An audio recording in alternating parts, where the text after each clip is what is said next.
Então, eu vou deixar isso aqui compartilhado com vocês, porque eu tenho 3 temas para a gente conversar hoje, tá, pessoal? Depois eu mando esse arquivo aqui para vocês.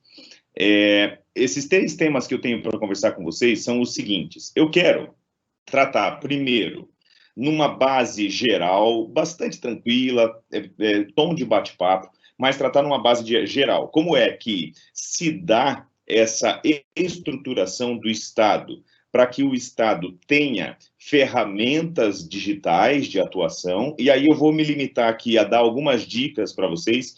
Primeiro, do ponto de vista de termos gerais do direito do Estado e o que tem sido discutido nos últimos dias aí.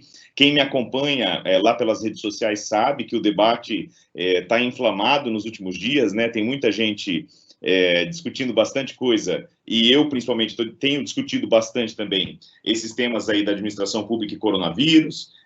O nosso governo federal não nos deixa sem temas para tratar, né? Então, isso é muito bom também. É ruim do ponto de vista histórico, claro, mas do ponto de vista de debate científico e de refinamento do nosso raciocínio sobre todo esse cenário. Isso vai ser positivo no médio e longo prazo, né?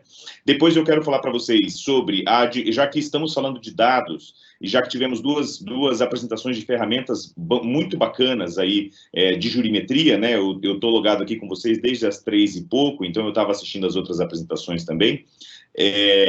E como que a administração pública, eu vou mudar um pouco aí o tom, para falar como a administração pública fornece dados. Então, um debate muito importante, eu quero atualizar isso para vocês, um debate que a gente tem tido aí nos grupos de pesquisa de ponta da área hoje no Brasil, né? Então, eu vou trazer esse debate para vocês, algo que provavelmente vai ser discutido no próximo ano, em termos de pesquisa. Vou trazer isso saindo do forno para vocês. Então, essa limitação quanto à possibilidade de acesso a esses dados, tá?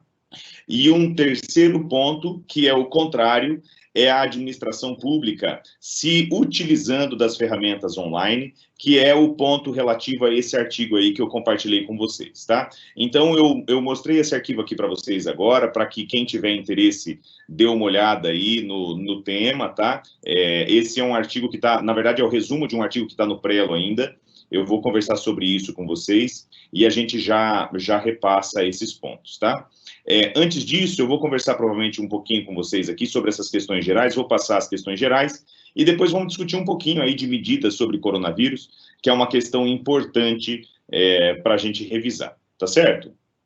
Então, vamos lá, pessoal. Primeiro ponto, muito importante, questão de matéria geral, tá?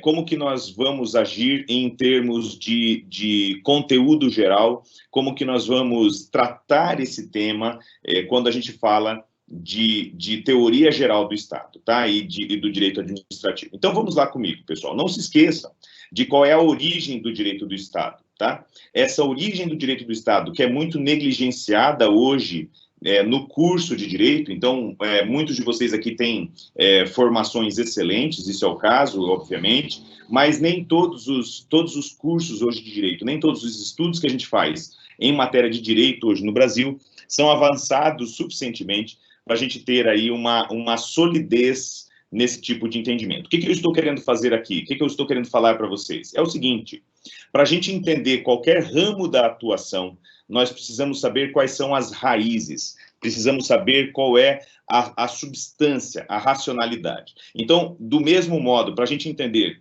o direito que lida com tecnologia e como que ele se relaciona com o direito do Estado, é necessário saber as raízes disso, tá? E aí, no Brasil, isso é mais importante ainda, pessoal. Por quê? Talvez muita gente possa ter estranhado nesse programa aqui, e eu já começo, claro, agradecendo o convite mais uma vez, viu, João Pedro? Muito obrigado pelo convite, de ter me convidado. Eu que sou um cara da área do direito do Estado e 70% dos meus clientes na advocacia, que é uma das minhas atividades, são clientes de empresas que são de tecnologia. Por que isso acontece, pessoal? Não é uma área que é especializada para outros tipos de formação de advogado? Por que um advogado que tem a formação em direito do Estado, que enveredou completamente para o direito do Estado, trabalha com tecnologia? Porque a atividade econômica no Brasil é violentamente regulada. Tá? Se tem uma frase, resumo que eu posso deixar para vocês sobre o motivo pelo qual um cara que tem doutorado em direito administrativo trabalha com empresas de tecnologia, é que a atividade econômica no Brasil é extremamente regulada. Tá? Eu tenho até uma frase que eu gosto de compartilhar e depois eu mando esse documento para vocês, que é uma frase do Ulrich Beck, tá?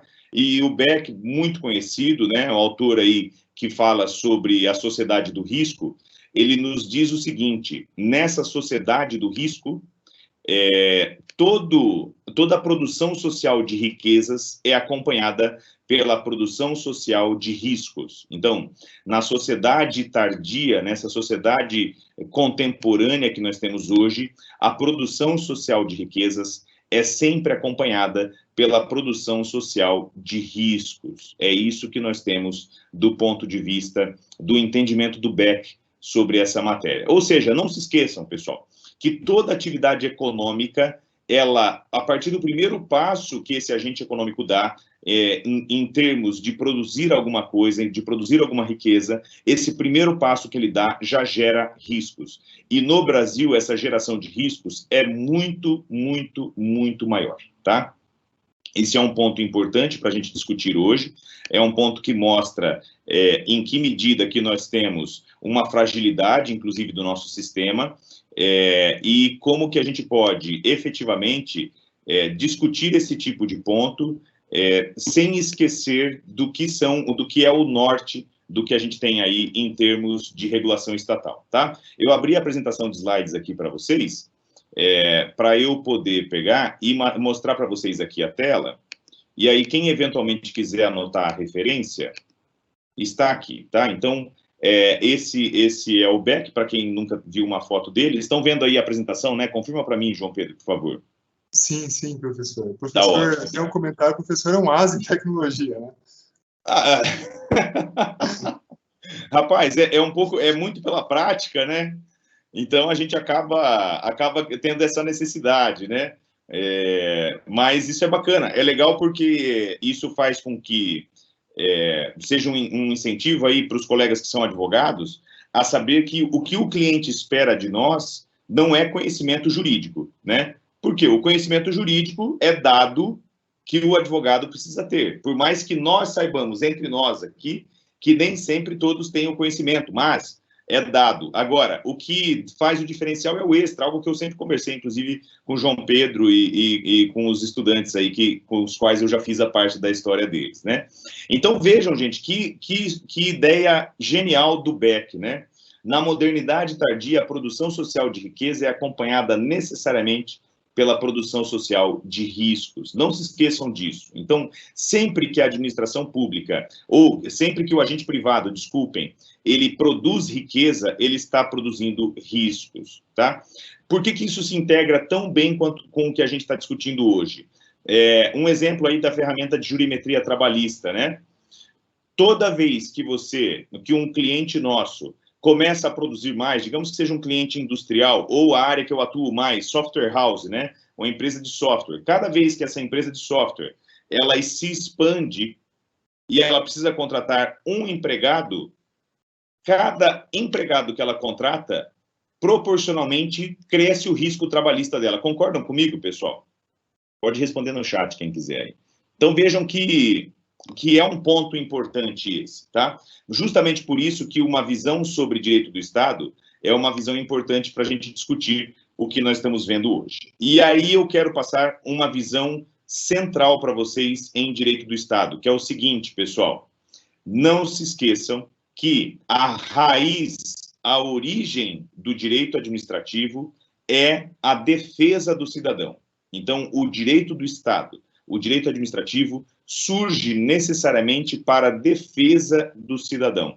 O direito administrativo, ele não nasce para fazer com que o Estado seja mais poderoso, para fazer com que o Estado seja mais forte, para fazer com que o Estado tenha privilégios. Essa não é a intenção do surgimento do direito administrativo, tá? Apesar do que possa parecer. Então, se a gente lê hoje vários autores que nós temos, que são considerados, inclusive, autores aí, que seriam, entre aspas, porque esse termo está errado, né, doutrina majoritária, porque a doutrina é o conjunto de todos os autores, né, mas imaginem um autor aí que tem opinião majoritária na literatura, esses autores do direito administrativo, na verdade, têm um posicionamento que é um tanto equivocado em relação à história do direito administrativo, porque o direito administrativo surge lá na França, com o caso Blanquot, que é de 1873, recomendo que vocês pesquisem, quem não conhece aí, então é o caso Blanquot, da Agnès Blanquot, de 1873. Esse caso Blanquot é um caso muito importante, vou deixar para vocês aqui no chat.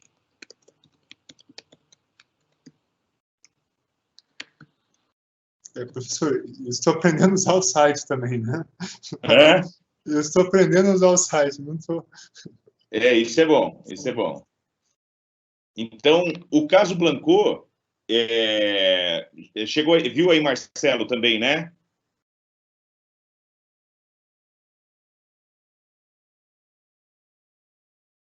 Beleza. Sim, chegou. Ótimo. Então tá. Então vejam que o caso Blanquot, pessoal, foi julgado em 1873, lá na França, e ele dá o tom, ele é igual o diapasão, não sei quem que é da área de música aqui, tá? Mas quem gosta de música, diapasão é uma gaitinha, né? Ou tem aquele de garfo também, que você toca o tom e afina o instrumento, tá? E você afina uma orquestra inteira com um diapasão em lá. Então, vejam, o diapasão do direito administrativo é o caso Blanquot. Lá em 1873, o Conselho de Estado francês decidiu o seguinte: uma menina, a Agnès Blanquot, estava atravessando a rua, tá? Lá em Paris, e foi atropelada por um vagão, um vagonete, aquela carroça com cavalos, né, de carga, que transportava fumo, tá? Fumo de cigarro, na época, era produto essencial, tá? Então, é um serviço público. Companhia Nationale de Tabac, que era a companhia de fumo lá da França, e ela que estava transportando esse fumo. A Agnès Blanquot, uma criança lá por volta dos seus 4, 5 anos, foi atropelada, perdeu uma perna nesse acidente, tá? O que o advogado da família Blanquot faz? Entra com uma ação contra o governo da França, só que em vez de ele entrar com essa ação na justiça comum, ele entra no contencioso administrativo, ele faz um requerimento administrativo, e isso depois se tornou a justiça administrativa na França, né? E nesse requerimento administrativo, ele foi lá e pediu uma indenização para a família da Agnès Blanquot, porque a menina perdeu a perna. Vejam a genialidade dessa postura, gente. Se o advogado da família Blanquot tivesse entrado com essa ação na justiça comum, teria recebido alguma indenização? Não. Por que não teria recebido indenização, pessoal? Isso não é culpa exclusiva da vítima? Imagina você dirigindo aí em Paranavaí, ou tem muita gente, inclusive, que está de fora de Paranavaí aqui, mas dirigindo aí na nossa cidade, estou dirigindo em Paranavaí, estou dentro do limite de velocidade, tudo normalzinho, de repente uma criança de 5 anos atravessa na rua, eu atropelo ela. Eu tenho culpa quanto a isso? Ela atravessou fora da faixa, eu estava dirigindo na velocidade normal, eu estava atento ao trânsito, mas a menina passou correndo e eu atropelei. Isso tem no nosso direito civil culpa exclusiva da vítima. Então, nesse caso, a família Blanquot não teria direito à indenização se fosse aplicado o direito privado. Faz sentido isso que eu falei para vocês? Confirmem aí, por favor, gente. O pessoal está com acesso ao chat aí ou não, João Pedro? Acho que não, né? Professor, eu acho que a ferramenta é um pouco nova aqui para a gente também. Entendi, está ótimo, mas sem problema, você vai me dando a resposta aí. Sim, então, o pessoal veja, está respondendo por WhatsApp, né? Qualquer coisa eu interrompo. Vai mandando um WhatsApp aí também. Sim. Que funciona, gente. Então, vamos lá, pessoal. O que o advogado da família Blanquot faz? E eu estou contando uma história aqui que faz todo sentido para vocês entenderem o que está acontecendo hoje, dia 23 de abril de 2020, aqui no Brasil, tá?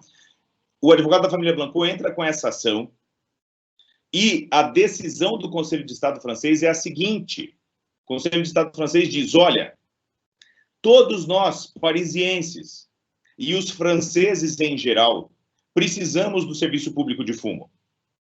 Se nós não precisássemos do serviço público de distribuição de fumo, o serviço público não existiria.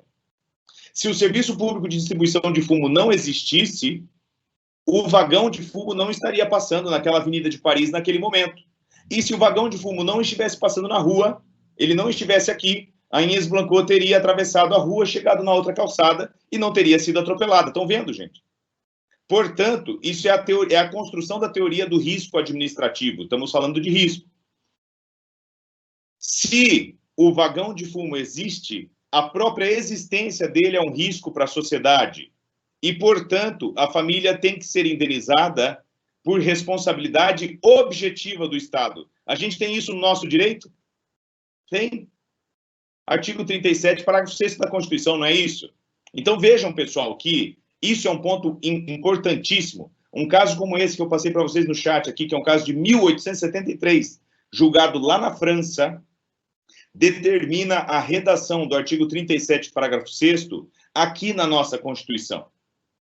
Por que eu contei essa historinha para vocês, gente? Primeiro, para vocês verem que, para nós entendermos o novo, para nós entendermos o contemporâneo, temos que conhecer a história, temos que conhecer o que vem atrás, temos que ter uma ideia do que é a raiz, a racionalidade. Nunca se esqueçam disso, pessoal.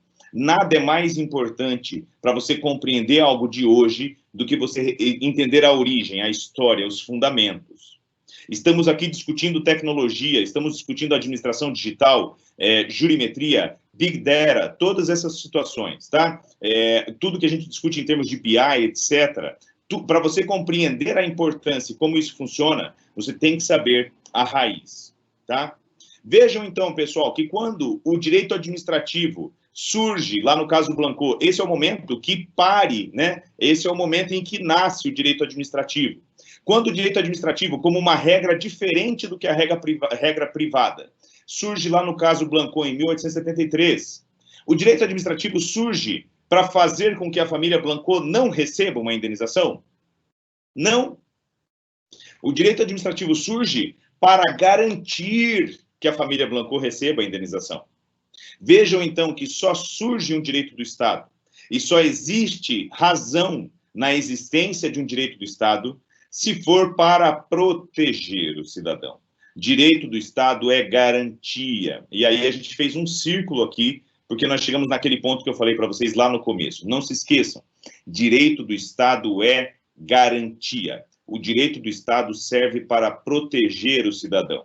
O que é o regime jurídico administrativo, nas palavras do Jean Rivero? Vou mandar aqui no chat para vocês também, nas palavras do Jean Rivero, que é um autor clássico francês, né? Nas palavras do Jean Rivero, o regime jurídico da administração pública é um regime jurídico de prerrogativas e sujeições. Ou seja, a administração pública tem uma força extraordinária. Essa força extraordinária deve ser contrabalançada por deveres extraordinários, para que a gente tenha proteção do cidadão. Beleza? Isso é essencial, porque os outros dois pontos que nós vamos discutir aqui são pontos essenciais para isso, tá? Para que a gente tenha um feedback e para que isso aqui seja útil para vocês. Eu faço essas perguntas, tá beleza ou não? Eu vou continuando. Se alguém tiver alguma dúvida, por favor, manda um WhatsApp, manda um e-mail ali para o João Pedro. Ele pede para eu parar, eu paro, volto e a gente discute novamente. Beleza? Então, estamos aí muito bem nesse sentido, falando de como nós estamos andando. Em termos de tempo, a gente está tranquilo aí também, né, João Pedro? Sim, estamos tranquilos, professor. A última apresentante adiantou, professor, a última apresentante, o último expositor, perdão, né? Tá ótimo. E o tempo está a seu dispor, professor. Não vou encher muito o saco de vocês também, porque daqui a pouco é hora de vocês terminarem um pouquinho mais cedo e tomar um café hoje, né? Vocês já falaram assim, ó, eu tenho compromisso hoje até às 6h30, né? A gente termina aí umas 5 e tanto, e aí todo mundo fica liberado. Bom demais. Então vamos lá, pessoal, que eu vou dar aula hoje ainda, viu? Aula online não é fácil não, pessoal. Mas já é uma aula isso. Obrigado. Já é uma... Vamos ver se tem algum aluno assistindo aí. Se tiver, me avisa que eu vou dar meio ponto na média. Então, vamos lá, pessoal. Falei para vocês que eu ia dividir a nossa exposição hoje em 3 partes, tá? A primeira parte essa visão geral bem básica de direito administrativo, mas para vocês entenderem para que lado que vai o direito administrativo, tá? Quando o professor Celso Antônio Bandeira de Mello, que é uma sumidade, obviamente, mas quando o professor Celso Antônio Bandeira de Mello diz que nós temos um princípio de supremacia do interesse público, isso está certo? Não, está errado. Alguém pode falar assim, Bruno, você é um e o Celso Antônio Bandeira de Mello é o Celso Antônio Bandeira de Mello. Sabe o que muda? Nada. Continua estando errado. Por quê, gente? Isso é a falácia argumentativa do argumento de autoridade. Nós que somos juristas precisamos saber argumentar. Então, isso é argumento de autoridade. Simplesmente, alguém chegar e falar, ó, porque o Celso Antônio falou, quer dizer que está certo? Não está. Tá? Quando alguns autores importantes, a professora Maria Silva tem um trecho ou outro que ela fala assim, que o regime jurídico administrativo é um regime jurídico de privilégios para a administração pública. É privilégio para a administração pública ter que pagar uma indenização que ela não pagaria? Também não. Seria muito melhor ela estar no regime privado, ela ia falar, ó, seguinte, culpa exclusiva da vítima, meu amigo, isso é excludente de ilicitude, eu não tenho que pagar nada para ninguém, e vai embora. Então, o regime jurídico administrativo não é privilégio, tá? Tenham isso em mente. E aí eu disse para vocês que, passando por esse ponto, nós vamos para 2 outros pontos. Quando a administração pública fornece tecnologia e dados, e quando a administração pública recebe, ela se utiliza de tecnologia e dados. Beleza? Então, vamos falar primeiro, pessoal, sobre um tema que está assim, ó. Esse é o filé. Estou entregando para vocês aqui, quem gosta de fazer pesquisa, quem quer escrever sobre tecnologia, vocês estão recebendo agora o pulo do gato, o filé do filé, a crista da onda em termos de pesquisa científica em matéria de direito administrativo, tá? Acabei de ver aí que o Ricardo Matiusso, que é meu orientando, meu aluno, tá aqui na live também, né? O Ricardo, ó, eu prometi, vou cumprir meio ponto na média aí, tá? Então, vamos lá, pessoal. Ó, vejam que se nós temos dados sendo fornecidos, se nós temos dados sendo captados, é natural que esses dados tenham uma origem. Vocês concordam comigo, tá? Dados da jurimetria trabalhista, elas vêm lá do PJE, tá? Boa parte dos dados são do Diário Oficial, mas muitos dados são de consulta no sistema, porque a consulta no sistema é aberta. Isso não é um problema, tá?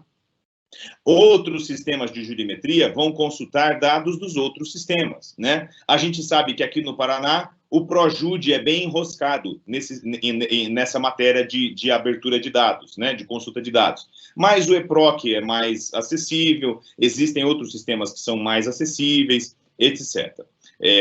Então, vejam que toda essa sistemática está falando de dados, sigilo de dados, privacidade, etc. Qual é o grande debate hoje em termos de pesquisa nessa matéria? Regulação de dados.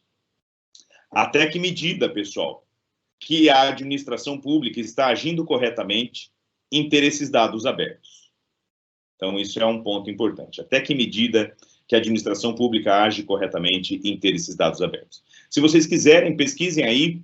A maioria de vocês aqui é da área de tecnologia, então sabe. Nós tivemos um grande barulho que acabou sendo abafado aí há algum tempo, que foi uma empresa de dados, não era necessariamente jurimetria, mas era uma empresa de dados, que coletava e fazia relatórios de dados pessoais. Então, você pagava uma mensalidade lá para a empresa, essa empresa existe até hoje, e aí você consulta lá um CPF de uma pessoa, ela dá um relatório de 30 páginas, com tudo que tem de informações sobre aquela pessoa. Imóveis que ela tem registrado em nome dela, imóveis que ela não tem registrado em nome dela, se ela deve tributos, se não deve, quanto que dá de tributos, se ela tem algum processo judicial, mesmo que esteja em segredo de justiça, dava tudo. Vejam que uma ferramenta dessa, para ter esses dados, tem que ter obtido esses dados de algum lugar. E as pessoas começaram a se questionar de onde esses dados tinham sido obtidos, né? Igual o caso da Cambridge Analytica, com o Facebook lá nos Estados Unidos, a gente tem a mesma coisa por aqui, né? E aí, qual que é o grande problema aqui? O caso da Cambridge Analytica, que não é nos Estados Unidos, só no mundo inteiro, mas estourou mais aí no Brexit e nas eleições do Trump, o caso do Cambridge Analytica era de origem privada, os dados, estava no Facebook, né? Mas esse caso brasileiro, que os dados são estatais, E aí descobriu-se que, na verdade, essa empresa fazia o quê? Ela oferecia serviços gratuitos para a administração pública. A administração ia e não se esqueçam, gente, não existe almoço grátis, né? A administração pública ia lá, tomava esses serviços gratuitos dessa empresa de organização de dados, e essa empresa pegava esses dados e utilizava esses dados para poder vender os dados. E aí, para ela poder legitimar a atuação dela, essa empresa, inclusive, forneceu esse serviço. Se eu não me engano, tá? Não anotem a caneta isso, anotem a lápis. A notícia está no Google, pesquisa no Google aí. Mas, se eu não me engano, para o Ministério Público, alguma coisa relacionada com a Lava Jato, foi fornecida essa ferramenta para dizer, ó, a ferramenta é boa mesmo, é a ferramenta que a Lava Jato usa nas investigações. Então, vejam que isso é algo que até do ponto de vista ético é complicado de se aceitar. Qual que é o grande ponto central aqui, pessoal, discutindo, então, a administração pública digital, tá? O grande ponto central é que o judiciário está se questionando sobre a conveniência de nós termos acesso a esses dados. E esse é um debate que está rachado. Eu, pessoalmente, penso o seguinte, se está no sistema, é de livre acesso, acesse. Se não deveria ser acessável, isso deveria estar em segredo de justiça, concordam comigo? É isso. Agora, tem muitos juízes que dizem, pô, mas tem muito caso que eu tenho lá, que tem dados complicados, por exemplo, uma ação que é um processo cível de indenização, esse foi o exemplo que essa juíza deu para mim, um processo cível de indenização por erro médico numa cirurgia plástica, e aí tem as fotos da autora toda nua, né, do pescoço para baixo, na verdade mostrando o rosto, porque tem que ser prova, mostrando o rosto, com as deformações nos seios, as deformações no abdômen. Pô, como que vai ficar isso aberto aí, todo mundo podendo acessar? Gente, se essa imagem é sensível, deveria ser decretado o segredo de justiça, concordam comigo? Então, isso é, assim, para nós que somos desse traquejo da tecnologia, isso é óbvio, porque a gente consegue ter o pensamento do algoritmo, o pensamento binário, do liga-desliga, né? O algoritmo vai chegar lá, fazendo a varredura, é segredo de justiça, ele não consegue entrar, ele vai para o próximo, né? O algoritmo não vai fazer uma leitura do que é dado sensível e o que não é dado sensível se ele está lendo uma foto. Agora, veja, claro que isso é possível, mas é uma tecnologia que não é interessante nesse sentido de prova. Então, vejam que isso é algo bastante relevante, tá? Existe uma tendência grande no Poder Judiciário de querer limitar isso. Então, vocês que são profissionais da área, vocês que são estudiosos da área, não existe nada certo do ponto de vista oficial, mas existem juízes que já estão refletindo sobre isso. É importante que vocês comecem a escrever sobre isso, para construir uma literatura que venha a suportar, teoricamente, o posicionamento que eu entendo que é o posicionamento correto, que é você ter acesso aos dados, tá? Você poder utilizar isso para fazer até um API no seu sistema, para essas informações entrarem. Então, vejam, muitos de vocês aqui podem concordar comigo, muitos não. Essa é a questão importante. O que é importante é que existem divergências e a gente discute, estamos discutindo abertamente, tá? Para quem quiser, gente, ver termos específicos de administração digital, eu vou compartilhar aqui com vocês, deixa eu ver se eu consigo mostrar na tela, eu vou compartilhar aqui com vocês um livro, tá? Ele não está aparecendo na tela compartilhável aqui para mim. Deixa eu compartilhar a área de trabalho, então. Estão vendo minha área de trabalho aí, né? Sim, apareceu, professor. Tá ótimo. Eu vou compartilhar esse livro aqui com vocês, pessoal, tá? Anotem aí. O título é Governo Eletrônico e Direito Administrativo. Não poderia ter um título melhor, né? Que é lá do meu amigo José Fernando Ferreira Brega. E o Fernando Brega, essa é a tese de doutorado dele, tá? Ele fez uma pesquisa, ele também foi orientando da professora Odete, tá? Que foi minha orientadora do doutorado. O livro dele saiu pela Gazeta Jurídica, que é uma editora lá de Brasília, tá? Então, anotem aí, Governo Eletrônico e Direito Administrativo. Esse livro lá, do José Fernando Brega, tá aqui o nome dele, José Fernando Ferreira Brega, é a Bíblia do governo eletrônico. tudo que vocês querem saber ou que não queiram saber também, mas a ser discutido em matéria de direito eletrônico está lá na tese do Fernando, tá? Então, ponto muito importante, pesquisem aí. Para quem tem interesse em pesquisar na área, já aproveito para recomendar a vocês que entrem, que já vejam o livro, tá? Entrem em contato com ele, ele é um cara muito acessível, tá? Eu participo com ele de um grupo de pesquisa que é o CEDAL, desse selinho vermelho aqui, ó, que é o grupo de pesquisa lá da Faculdade de Direito da USP sobre Direito do Estado, e ele fala tudo que tem para falar sobre isso, tá? O que eu quero falar para vocês, para resumir? Eu quero falar para vocês sobre situações em que... Tá aqui? Não. Eu quero falar para vocês sobre... Tá aqui. Sobre situações... Voltou meu vídeo aí, né? Quero falar para vocês sobre situações em que nós temos o caminho contrário. Situações em que nós temos o caminho contrário. E aí eu já vou indo para a conclusão, tá, João Pedro?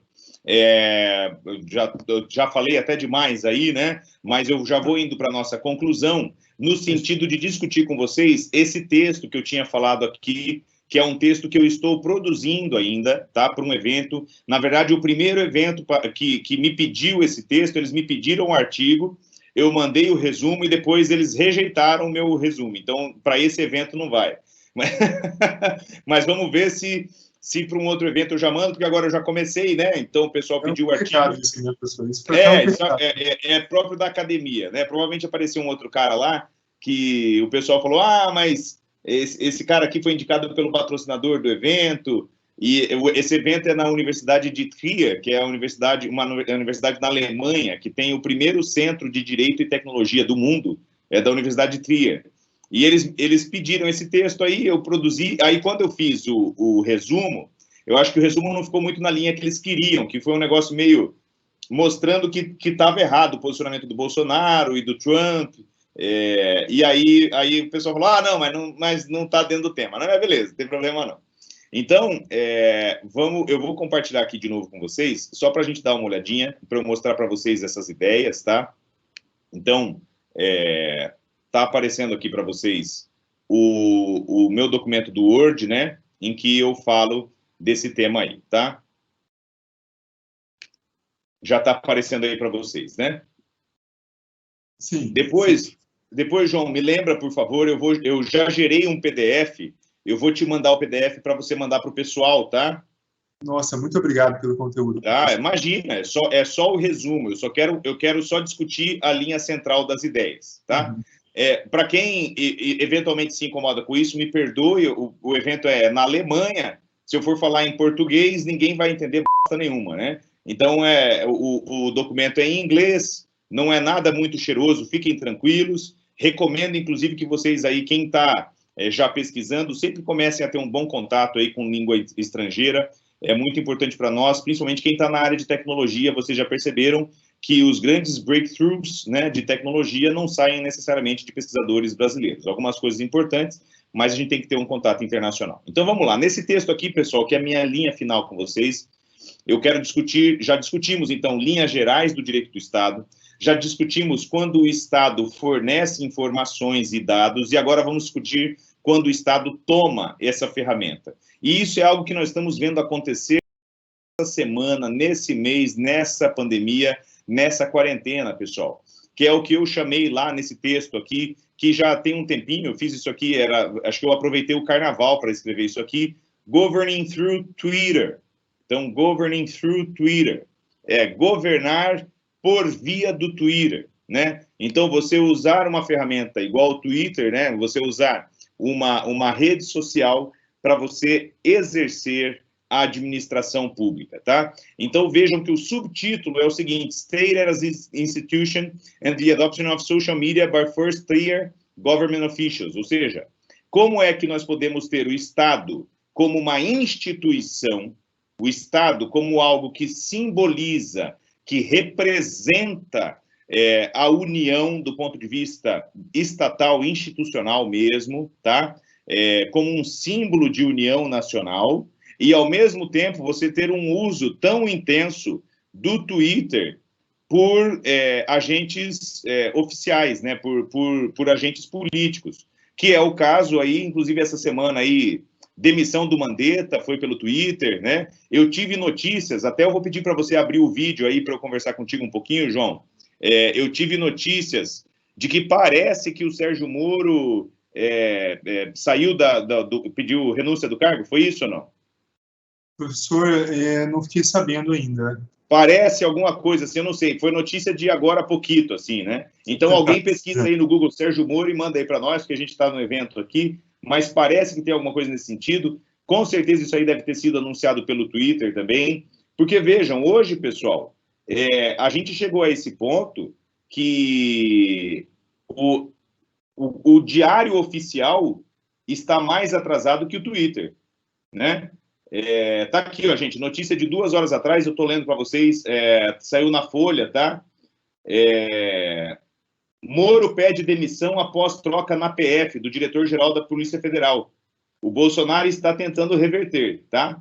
Mas diz que o Moro pediu aí demissão, tá? Tá rolando em todo... Hoje em dia, a gente sabe que todo veículo pode ser um veículo de fake news, né? Então, eu estou falando para vocês, não anotem a caneta, né? Anota lápis isso aí, vamos ver como que é. Mas eu fiz a pesquisa aqui no Google, apareceu na Folha, apareceu no G1 também, vamos ver como que vai isso, tá? E por que nós temos, pessoal, esse tipo de questão? Porque tudo está muito inflamado, né?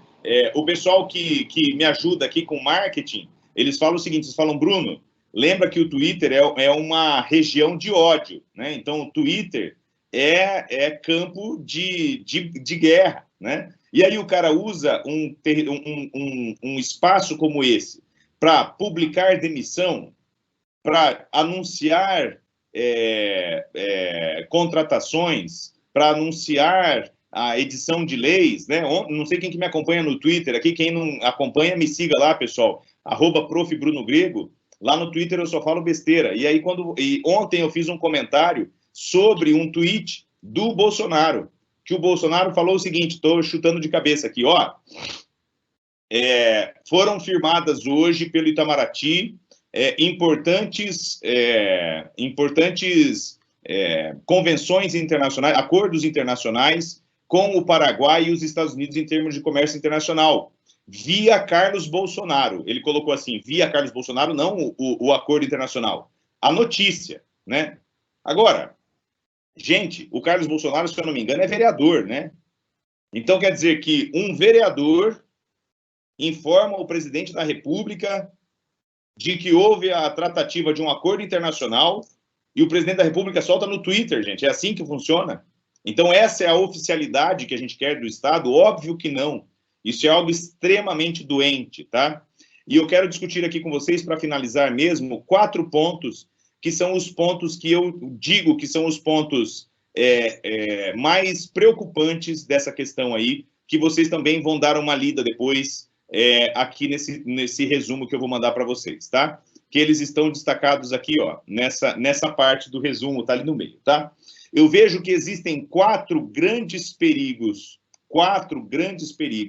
desse uso exacerbado do Twitter e de redes sociais por agentes políticos, agentes de Estado, tá? Claro que, do modo privado, eles podem usar como quiserem, mas nenhum deles se apresenta como modo privado, né? Se você vai no Twitter do Bolsonaro, não está escrito que eu sou sou pai de 3 filhos, não sei o que eu moro em tal lugar. Está escrito lá que eu sou presidente da República. Então, ele é presidente da República. E o agente político tem que saber que dormiu e acordou, ele é agente político. Quem tem cargo em comissão tem que saber que dormiu, acordou, é cargo em comissão. Fora o servidor público, que não tem a carga em comissão, gente. Carga em comissão é 24 horas, agente político é 24 horas agente político, tá? Então, primeiro ponto, existe uma linha muito tênue, uma linha muito complicada, que separa um direito de livre expressão, tá? Um direito de liberdade de expressão e de papéis institucionais, tá? Então, esse é o primeiro ponto que eu vou discutir com vocês aí. Então, existe uma linha muito tênue que separa liberdade de expressão de um papel institucional, tá? Muita gente me questiona o seguinte, quando eu falo que o Bolsonaro não pode falar o tipo de coisa que ele fala, né? Muita gente me fala o seguinte, e vejam, estamos discutindo aqui matéria relativa ao direito, à presença digital da administração pública e à gestão de uma crise como o coronavírus. Então, isso é uma metalinguagem sobre o nosso tema, tá? Quando o Bolsonaro vai lá e fala sobre cloroquina, vale cloroquina, não vale cloroquina. Quando o Bolsonaro vai lá e solta um vídeo no Twitter dele, que ele está na frente do Palácio da Alvorada, e passou umas pessoas lá, e ele falou, ó, manda cobrar dos prefeitos e vereadores, ele não fez isso. Ele foi lá e falou, não, cobra dos prefeitos e vereadores, vou falar para vocês aí que tem o artigo tal lá na CLT, que vocês podem cobrar, é uma indenização dos prefeitos e vereadores. Sendo que, gente, isso aí sequer foi recepcionado pela Constituição, é óbvio, e se fosse, era só a parte da indenização do aviso prévio, mais nada, né? Mas vejam, tudo isso, gente, que a gente está discutindo aí, faz com que muitas pessoas digam, Bruno, mas o Bolsonaro é uma pessoa como outra qualquer. Ele tem liberdade de expressão, ele não pode... Uma pessoa só porque é presidente não fica impedido de liberdade de expressão. E o que eu digo? Ele não é uma pessoa qualquer. Ele é presidente da República.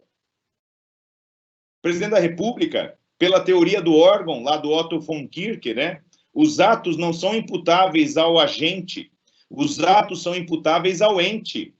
Então, os atos do Jair Bolsonaro não são imputáveis ao Bolsonaro, os atos dele são imputáveis à União. Quer dizer que eu não acho que ele não seja um bom presidente? Não sei, vamos ver ainda. Quer dizer que eu não queira que ele seja nosso presidente? Pelo contrário, gente, se tem uma coisa que eu quero é que ele termine o mandato. Sendo bom ou ruim, o cara tem que terminar o mandato, porque ninguém aguenta mais instabilidade no Brasil, tá? Agora, isso é um fato, gente. Eu sou a favor ou sou contra? Não tenho nada.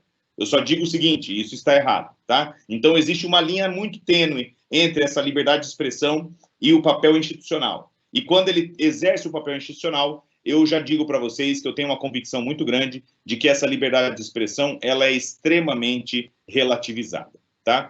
Um segundo ponto a imagem pública do presidente da República é muito difícil de separar da imagem dele privada, tá? Isso é um viés do primeiro ponto, mas é um ponto diferente. Por quê, gente? Mesmo que houvesse liberdade de expressão do presidente da República, para ele falar, ó, eu sou o presidente da República, eu falo o que eu quiser. Mesmo que isso existisse, tá? Existe a possibilidade de que ele diga o que ele pensa? Por que não? Porque o presidente da República tem um impacto sobre a opinião pública que é muito, muito, muito maior, infinitamente maior, né? 10 elevado a 24 maior, do que a opinião, por exemplo, de um igual eu, gente. A minha opinião vale o quê? Vale nada. Nós estamos aqui entre nós, conversando. Provavelmente ninguém vai ficar sabendo dessa conversa e ficou. A verdade é essa. E um presidente da República, gente, presidente da República, o que o cara fala tem um impacto monstruoso. O que um presidente da República fala tem um impacto gigantesco sobre milhões de pessoas. É justamente por isso, pessoal, que o artigo 37, parágrafo 1º, lá da Constituição Federal, faz uma restrição gigantesca a toda a publicidade da administração pública. Tem muita gente que acha que é só para não ter promoção pessoal, mas não é. É para você não ter uma distorção do caminho do Estado. Tá? Então, depois deem uma olhada lá no artigo 37, parágrafo 1º da Constituição Federal, que diz que toda a publicidade de atos, programas, ações do governo deve ter uma natureza estritamente informativa, educativa e de orientação social. É para isso. Não podemos ter o governo falando besteira por aí. A gente não pode ter... Eu fui na farmácia ontem comprar um medicamento, não era cloroquina, fiquem tranquilos, e aí eu fui comprar esse medicamento, e eu estava batendo papo com o pessoal da farmácia e tal, e eles falando que depois que acho que o Marcos Pontes falou que tinha um remédio para verme que eles estavam pesquisando para combater coronavírus, o povo acabou com o estoque de remédio para verme, gente. Aí você vai lá, você tem uma criança que você precisa tá com lombriga, precisa tomar um remédio para verme, não tem remédio para verme, porque o povo comprou e estocou em casa para vencer, achando que se ele pegar coronavírus, o cara vai pegar e vai tomar o remédio para verme. Então, vejam, o impacto que a palavra de uma pessoa tem é gigantesco de uma pessoa dessas, porque ninguém separa o agente público do cargo, tá? Se nós não separamos, quanto mais o homem comum, o homem médio, que também não vai ter essa noção, tá? Terceiro ponto que eu quero discutir aqui com vocês, sobre essa presença digital do governo no período do coronavírus, gente. É outro ponto também muito relevante. Não se esqueçam, e gente, parece mágica, né? Eu escrevi isso aqui, eu falei para vocês no carnaval, e logo depois não, acho que um mês depois, o Twitter foi lá e começou a censurar alguns vídeos do Bolsonaro. Não aconteceu isso? Então, vídeos que o Twitter entendeu que eram fake news do Bolsonaro, que não estavam colaborando com o debate, o Twitter foi lá e tirou do ar. Teve gente que ficou indignado. O pessoal falou, mas, gente, como que o Twitter vai tirar o vídeo de um presidente da República? Ele é o presidente. Tá bom, gente, ele é o presidente, mas o Twitter é o quê? É privado, é público. Twitter é diário oficial. Twitter é a voz do Brasil. Twitter é EBC. Não é, gente. O Twitter é privado. Se o Twitter quiser chegar e excluir a conta do Bolsonaro hoje, amanhã ele não tem conta mais.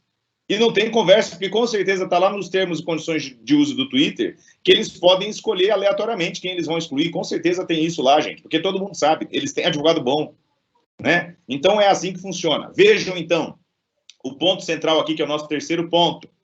O fato de o Estado usar cada vez mais ferramentas privadas faz com que nós estejamos sujeitos a um controle privado de matéria pública.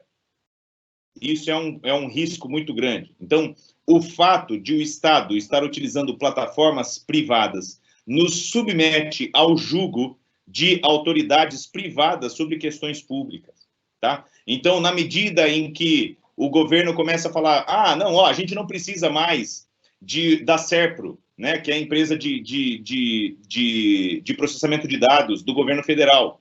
A gente não precisa mais da Serpro. Nós vamos contratar lá o AWS, né, que é a nuvem da Amazon, ou eu vou contratar a nuvem do Google, e eu vou poder utilizar essa nuvem aí. Tá bom. A partir do momento que todos os dados do CPF estão na nuvem do Google, e o Google simplesmente decide abrir esses dados, ou apagar o banco de dados, aí o povo fala, nossa, mas eles têm responsabilidade, vai poder entrar com uma ação judicial, não sei o quê? Pode. Vai voltar os dados? Não. Você pode entrar com ação judicial. Vou cobrar uma multa. Vou extinguir o contrato. O que isso muda na realidade, gente? Nada. A cagada está feita. Então, vejam que estamos com muita coisa importantíssima que é pública no domínio privado. Isso tem que ser estudado. Quer dizer que não deva ser feito? Pelo contrário.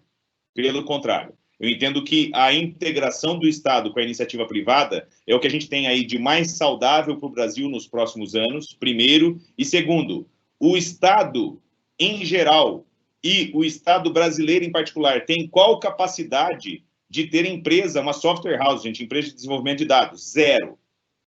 A verdade é essa, né? Aí daí para frente a gente vai vendo. Claro que a gente tem empresas excelentes, a Serpro é uma empresa fantástica, né? Aqui no Paraná a gente tem a DataPrev também, né? Aqui no Paraná a gente também tem empresa de processamento de dados e de tecnologia do Estado do Paraná. São empresas muito boas, tá? Agora, o regime jurídico do Estado é o ideal para isso? Não. Eu vou dar um exemplo aqui para vocês. Essas empresas públicas, sociedade economia mista, elas têm que fazer concurso para ingresso do pessoal, né? Os servidores são seletistas, mas ela faz concurso, né? Fiz um concurso lá para programador. Mas você programa em qual linguagem? Eu programo em COBOL. Mas agora a gente usa aqui JRE. Aí o cara já é obsoleto. Não, mas agora eu fiz um outro concurso. Agora o cara programa em Java. E o cara começa a programar em Java. Não, mas agora a gente está usando aqui A11PK. Aí o que acontece, gente? Você chega numa situação que simplesmente o Estado não está pronto para acompanhar esse ritmo. Por isso que procurement, né, que é essa busca de serviços privados para a administração pública, é algo que é muito relevante e é importante que continue. Dito isso, percebam que a minha posição é bem clara nesse sentido, tá? E quarto e último ponto aqui que eu quero destacar com vocês é o seguinte, pessoal, não se esqueçam que na medida em que o Estado começa a se utilizar dessas ferramentas privadas para fins públicos, nós começamos a atrair a necessidade de uma regulamentação pesada sobre essa ferramenta. Aí a cagada está feita, tá? Então, vejam, a gente começou com uma linha muito tênue entre o que é opinião pessoal e o que é opinião de Estado. O que é manifestação oficial e o que é o tweet lá do Bolsonaro sem ser presidente. As pessoas falam, não, mas ele tem liberdade de expressão. Ele pode falar o que ele quiser, ele é um cidadão, ele tem a religião dele, não sei o quê. Ah, então tá bom, então deixa o Bolsonaro falar. Aí ele começa a falar, ele começa a publicar sobre temas de Estado, em que ele é um insider. Ele é o presidente da República. Então, se ele fala, eu acho tal coisa, e você quer fazer uma aposta, você aposta com o Bolsonaro ou contra o Bolsonaro? Com o Bolsonaro, gente. Porque se o homem é o presidente da República, ele vai mexer, ele vai ficar tentando fazer. Então, vejam que aqui é um desequilíbrio competitivo. E aí, isso faz com que nós tenhamos uma pressão muito grande sobre a opinião pública. E o Bolsonaro sabe fazer isso, gente. Ele virou presidente da República assim, né?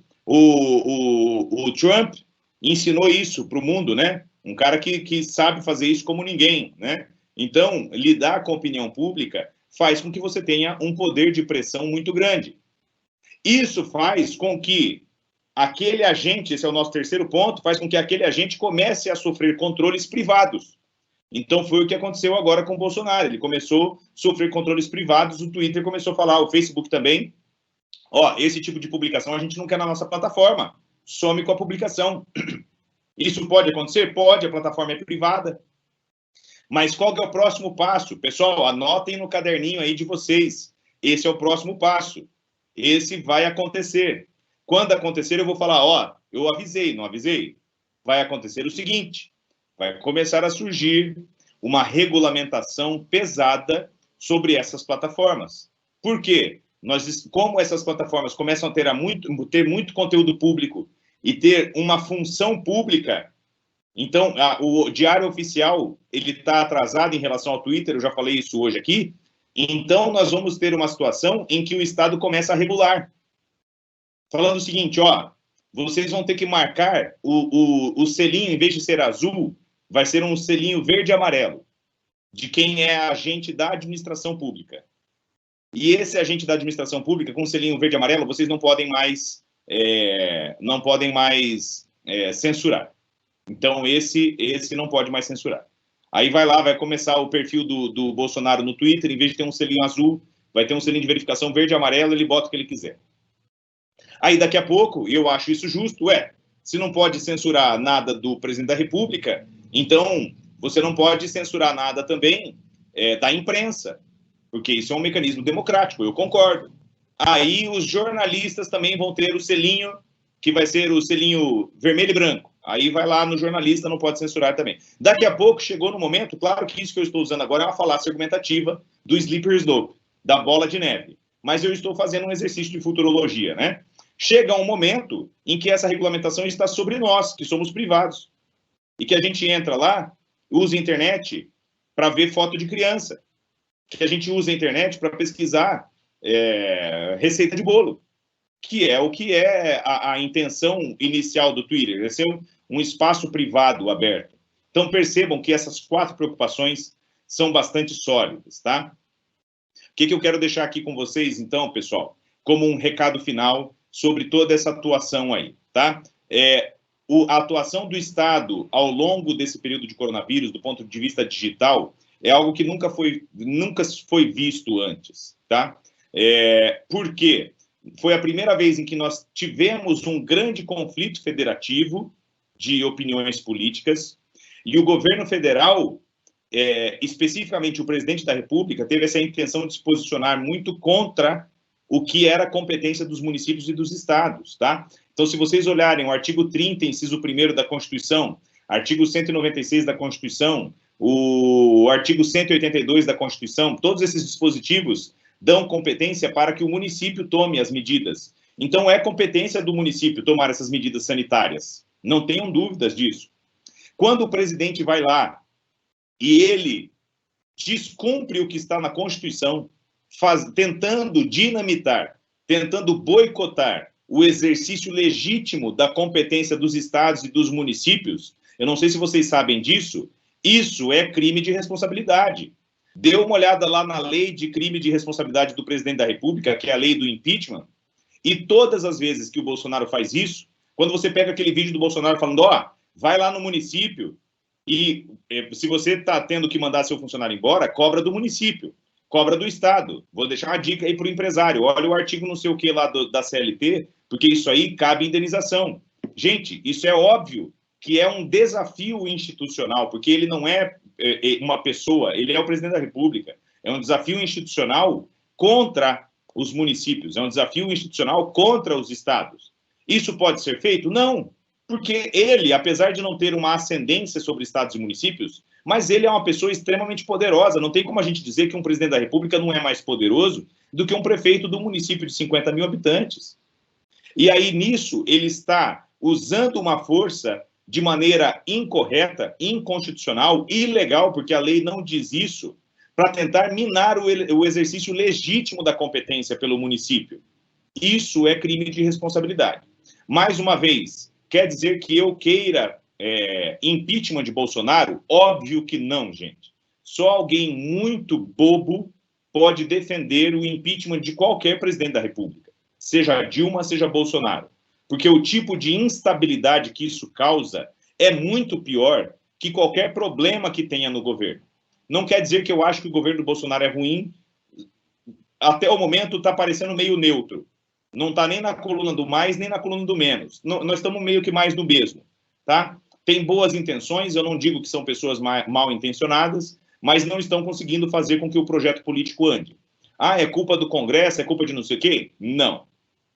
Porque lidar com o Congresso é papel do presidente da República. É papel dos ministros. O ministro não pode chegar no Congresso Nacional, bater na mesa e falar, ó, aqui sou eu que mando, aqui sou eu que vou falar, etc. Vocês têm que passar o meu projeto de lei ou não. Isso não pode ser feito, simplesmente, né? Então, vejam que isso é papel institucional. Agora, nessa medida aí, é muito importante que a gente tenha uma ideia de que existem correções de trajetória a ser feitas. E, mais do que nunca, pessoal, hoje a opinião pública está extremamente pulverizada e cada um de nós faz a diferença. Então, eu estou conclamando vocês aqui para que vocês se posicionem, tá? Quem eventualmente não tem contato comigo, me acompanha lá nas redes sociais, né? A gente tem muito contato, né, João Pedro? Principalmente pelo Instagram, me procura lá no @profbrunogrego, tá? No YouTube também, vamos compartilhar esse tipo de informação. É uma missão que a gente cumpre, porque a gente está equilibrando. Vejam que nós não estamos querendo tombar para um lado a opinião pública. Nós temos que equilibrar. Tem muito peso para esse lado, a gente tem que pesar do outro lado para que haja um equilíbrio na opinião pública. Então, eu chamo vocês para a gente poder falar mais sobre isso e ter mais insights sobre isso, tá? Mais uma vez, João Pedro, obrigado pelo convite, tá? É uma honra. Obrigado também aí à presidência da OAB Paranavaí. É um convite honrosíssimo. Fiquei muito feliz. Ainda que estivéssemos só nós dois aqui, João Pedro, se olhando, foi uma conversa fantástica, tá? Um abraço para todo mundo que está acompanhando aqui pelo Teams. Um abraço também para o pessoal que acompanhou aqui pelo YouTube, que a gente fez aí uma transmissão alternativa, só para ter certeza que não cairia nada. E mais uma vez, pessoal, fico à disposição. Se tiver perguntas aí, João Pedro, você me manda depois e eu gravo um story para o pessoal lá no Instagram para responder as perguntas, tá? Um abração, pessoal.